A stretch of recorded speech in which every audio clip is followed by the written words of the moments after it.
Voici un petit quiz. Qui consomme le moins d'eau, le blé ou le maïs? Vous avez coché maïs et vous avez raison. Il consomme 1,6 fois moins d'eau, mais son irrigation, c'est vrai, est beaucoup plus visible, notamment par les touristes, car elle se déroule en été. Le projet Maizeo s'est allé encore plus loin dans la gestion de la ressource hydrique avec de l'eau à la bonne dose, au bon endroit et au bon moment. Cette filière végétale est vitale pour l'agroalimentaire de la région. Le maïs, c'est vrai, devient du poulet, du canard ou du foie gras. Vivadour, coopérative agricole du Gers qui regroupe 5000 agriculteurs, pilote le projet. Les variations de précipitations, l'absence d'eau, le manque d'eau, peut avoir un impact sur l'économie majeur puisque ça peut être de l'ordre de 20 millions d'euros par an de perdus s'il n'y a pas des précipitations ou de l'eau au moment de l'utilisation pour le maïs de cette eau nécessaire à sa culture. Et avec des partenaires comme Météo France ou Géo6, une application pour smartphone par exemple sera développée.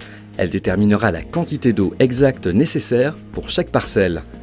La compagnie d'aménagement des coteaux de Gascogne, à Tarbes, amène elle toute sa connaissance en hydrologie et des modélisations mathématiques et techniques des bassins versants.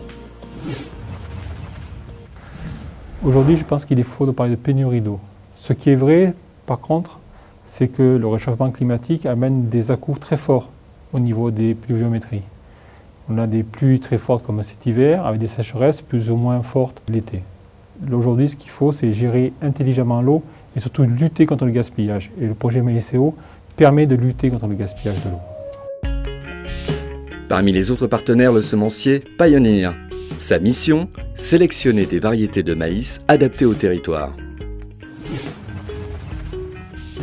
Le pôle a aidé les partenaires à se structurer, notamment le CESBio, qui a intégré le projet sur des problématiques météo et également donc, toute la partie des systèmes agronomiques et des modèles agronomiques, et également le LAS. Pourquoi l'Agrimip et le LAS? Parce que dans notre équipe, nous développons des outils qui permettent de faire du diagnostic. En effet, on va pouvoir fusionner, sélectionner des informations qui proviennent d'observations satellitaires, du gestionnaire en eau et bien sûr de l'agriculteur qui donnera les propres indications au niveau de sa parcelle.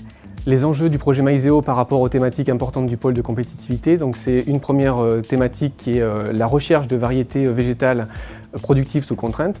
Et le deuxième axe, c'est l'amélioration de la gestion de la ressource en eau. On est dans un contexte de réflexion sur la réduction des volumes prélevables dans le cadre de la loi sur l'eau et les milieux aquatiques. On doit préparer les changements climatiques qui vont nous affecter dans quelques années. Et de ce fait, on a particulièrement perçu le potentiel de ce projet.